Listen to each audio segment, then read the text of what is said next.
जैसी करनी वैसी भरनी, बूढ़ी माँ की कहानी। सरस्वती भूख से परेशान हो गई थी। सुबह से मालती ने उसको खाने के लिए कुछ भी नहीं दिया, क्योंकि सुबह नाश्ते में उसने आलू के पराठे बनाए थे और अब वह भी खत्म हो गए थे। इसलिए सरस्वती दोपहर के खाने की राह देख रही थी, पर मालती ने सुबह पेट भर के नाश्ता किया था, इसलिए वह दोपहर का खाना नहीं बनाने वाली थी।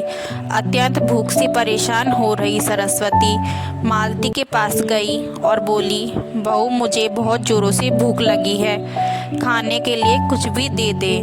सरस्वती का कहना सुनकर मालती मुंह टेढ़ा करके बोली, दिन भर सिर्फ आपको भूख ही लगती है, दूसरा तो कुछ भी काम नहीं रहता आपको।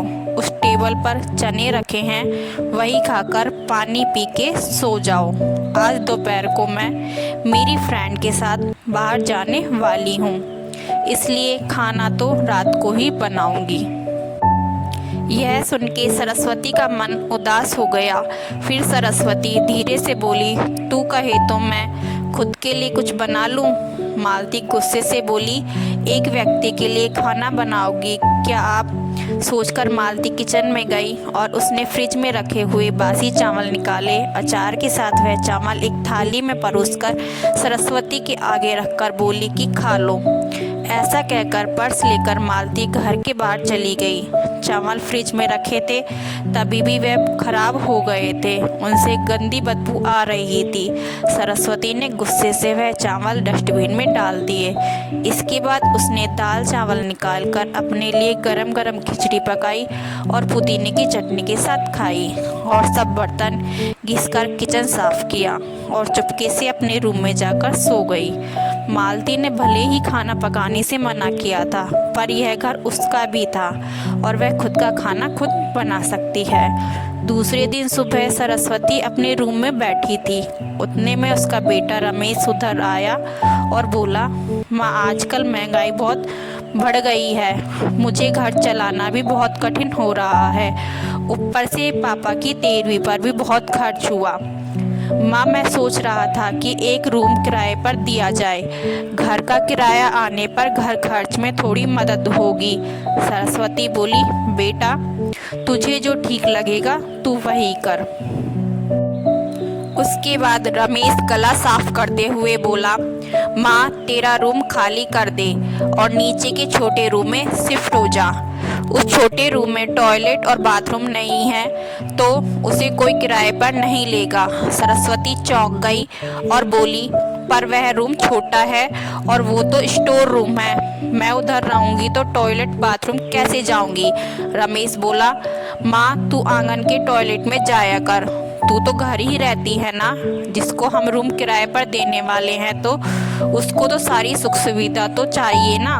वैसे भी यह रूम भी बहुत बड़ा है, पापा के जाने के बाद तुझे इतने बड़े रूम की क्या ज़रूरत है। सरस्वती कुछ क्षण शांत रही और सोचने के बाद बोली, टेरेस पर जो रूम है वह भी हम किराए पर दे सकते हैं, उस रूम में सब सुख सुविधा हैं। उस पर रमेश बोला, नहीं माँ वह रूम हम किराए पर नहीं दे सकते हैं, वह अपने मेहमानों के लिए रखा है। तुझे तो अच्छे से पता है कि मालती के मायके वालों का आना जाना चालू रहता है, इसलिए एक्स्ट्रा रूम मेहमानों के लिए रखना पड़ेगा।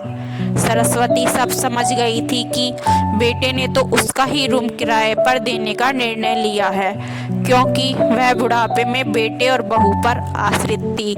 इसलिए रमेश ने जो कहा उस पर सरस्वती ने ज़्यादा विरोध नहीं किया। उसने अपना थोड़ा सामान लिया और छोटे रूम में शिफ्ट हो गई। उधर पुराने छोटे रूम में उसका जी घुट रहा था, तब भी वहाँ उस रूम में दिन काट रही थी। नया किराएदार आया था, सब पहले जैसा चल रहा था। घर में आए हुए किराएदार का नाम अशोक था, एक एनजीओ में काम करता था। वह हर रोज मालती और रमेश सरस्वती के साथ कैसा सलूक करते थे वह देखता था। वह देखकर उसको बहुत बुरा लगता था। धीरे धीरे सरस्वती अशोक को अपने बेटा जैसे मानने लगी। अशोक भी आते जाते सरस्वती का हालचाल पूछा करता था। और उसका ख्याल रखता था। रमेश और मालती को सरस्वती से कुछ लेना देना नहीं था। मालती बचा हुआ खाना उसकी थाली में रखकर जाती और बेटा तो उसकी तरफ देखता भी नहीं था। सरस्वती तो पहले ही समझ चुकी थी कि उसका बेटा पहले जैसा नहीं रहा, वह बदल गया है। फिर भी वो आंखें बंद करके किसी पालतू पशु जैसी उस घर में रहती थी, क्योंकि बुढ़ापे में उसको दूसरा किसी का सहारा नहीं था। रोटी के टुकड़ों के लिए उसको उनके सहारे रहना पड़ रहा था। कभी कभी सरस्वती को बहुत रोना आता था। सरस्वती अशोक को अपनी मन की बातें बताने लगी। उनके पति की मौत बेटे के लापरवाही से हुई थी, पर वो ज़्यादा नहीं बोल पा रही थी। जब पति काम पर जाते थे तब घर से हम दोनों को बहुत सम्मान मिलता था। जब वह काम करने में असमर्थ हो गए तब रमेश को उन्होंने घर खर्च में मदद किया कर ऐसा कहा। यह बातें रमेश के मन को बहुत लगी। जब तक पति घर चला रहे थे तो रमेश अपने सब पैसे बचा लेता था, पर अब शर्म और मजबूरी में उसको घर खर्च चलाना पड़ रहा था।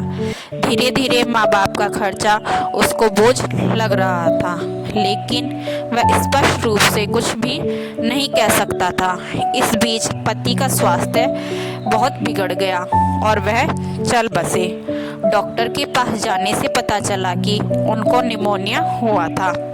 डॉक्टर थोड़ी महंगी दवाई लिखकर देते थे, तो रमेश पैसे बचाने चाहिए, इसलिए रमेश आधी दवाई लेकर आता था। शुरू में पति का स्वास्थ्य सुधर गया था, तब रमेश ने उनको गोलियां औषधि बंद कर दी थी।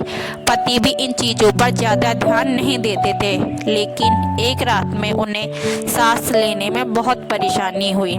सरस्वती बहुत घबरा गई और वह भाग भाग के गई और रमेश के कमरे का दरवाज़ा ठोकने लगी और कहने लगी कि पापा का स्वास्थ्य बहुत बिगड़ गया है, चल हम उन्हें डॉक्टर के पास लेकर जाते हैं। उस पर रमेश बोला, माँ मुझे अब सोने दे, मुझे बहुत नींद आ रही है, हम सुबह पापा को डॉक्टर के पास लेकर जाएंगे।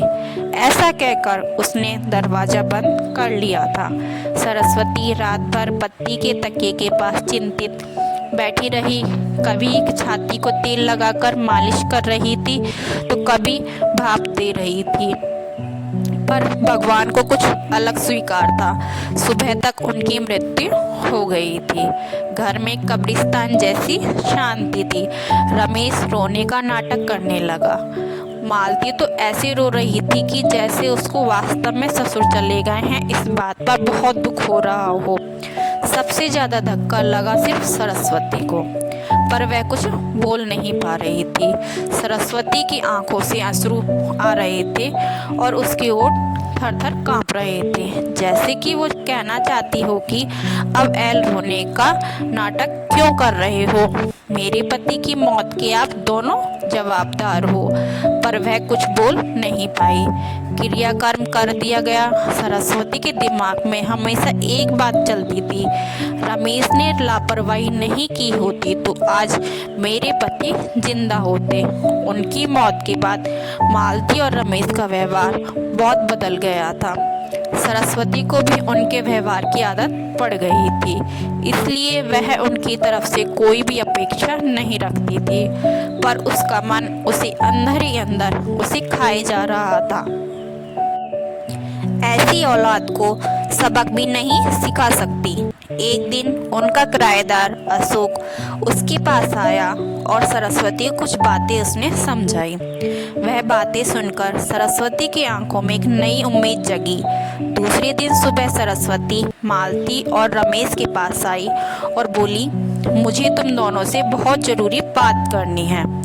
मुझे ऐसा लग रहा है कि तुम दोनों को मेरे साथ रहने में प्रॉब्लम है, इसलिए मैंने सोचा कि मैं वृद्धाश्रम में रहूंगी। सरस्वती का कहना सुनकर मालती बहुत खुश हो गई। रमेश ने थोड़ा दुखी होने का नाटक किया।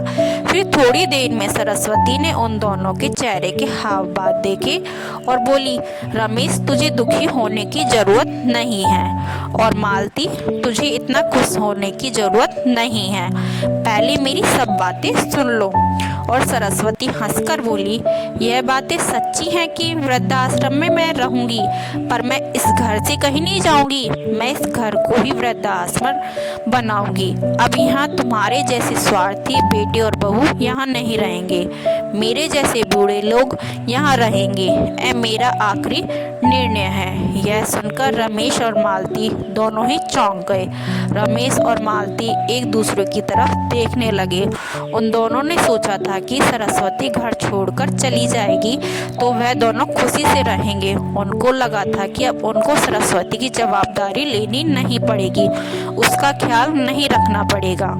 पर इधर तो सब उल्टा हो गया था। सरस्वती का कहना सुनकर रमेश गुस्से से बोला, माँ तेरा दिमाग तो ठीक है ना? इस घर पर मेरा अधिकार है, फिर तू इस घर को कैसे वृद्ध आश्रम बना सकती है? तू भूल रहा है बेटा, अभी तक ये घर मेरे ही नाम पर है। सरस्वती गुस्से से बोली, तुम दोनों ने मुझे बहुत परेशान किया है। छोटी छोटी बातों पर मेरा अपमान किया है। बीमारी के वक्त भी मुझ पर ध्यान नहीं दिया। खाने पीने के लिए भी मुझे बहुत तरसाया। तेरे पिताजी भी मुझे छोड़कर चले गए। अगर मैंने कठोर निर्णय नहीं लिया तो मेरा भी वही हाल होगा जो तुम्हारे पापा का हुआ था। इसलिए मैंने सोचा कि बेटे के झूठे प्यार के जाल में फंसने से अच्छा मैं अपने बारे में सोचूं। रमेश घुटनों पर आकर बोलने लगा, माँ मुझे माफ़ कर दे। हम दोनों तेरा अच्छे से ख्याल रखेंगे, तेरा कभी भी अपमान नहीं करेंगे, पर तू इस घर को वृद्धाश्रम मत बना। माँ थोड़ा सोच कर तो देख हमारा क्या होगा। सरस्वती ऊंची आवाज में बोली, मैंने और तेरे पापा ने तुझे अच्छे संस्कार दिए थे, फिर भी तूने सिर्फ तेरे परिवार के बारे में ही सोचा, हमारा नहीं। फिर मैं तेरा कैसे सोचूं? तू तेरे परिवार का सोच, मेरी चिंता मत कर और जल्द से जल्द ये घर छोड़कर चला जा, क्योंकि इस घर में अब अच्छे लोग रहने आ रहे हैं। इतना कहकर सरस्वती अपने रूम में चली गई। रमेश और मालती शांत सरस्वती को जाते हुए देखते ही रह गए। सरस्वती ने अपने जैसे बूढ़े लोगों को उस घर में आश्रय दिया। अशोक की मदद से वृद्ध आश्रम अच्छे से चलने लगा। दोस्तों, आजकल के लड़कों ने बूढ़े लोगों के साथ गैर व्यवहार किया तो बूढ़े लोग भी कठोर निर्णय ले सकते। तो दोस्तों, कैसी लगी आपको हमारी कहानी? अगर आपको हमारी कहानी पसंद आई हो तो लाइक, शेयर एंड सब्सक्राइब करना ना भूलें।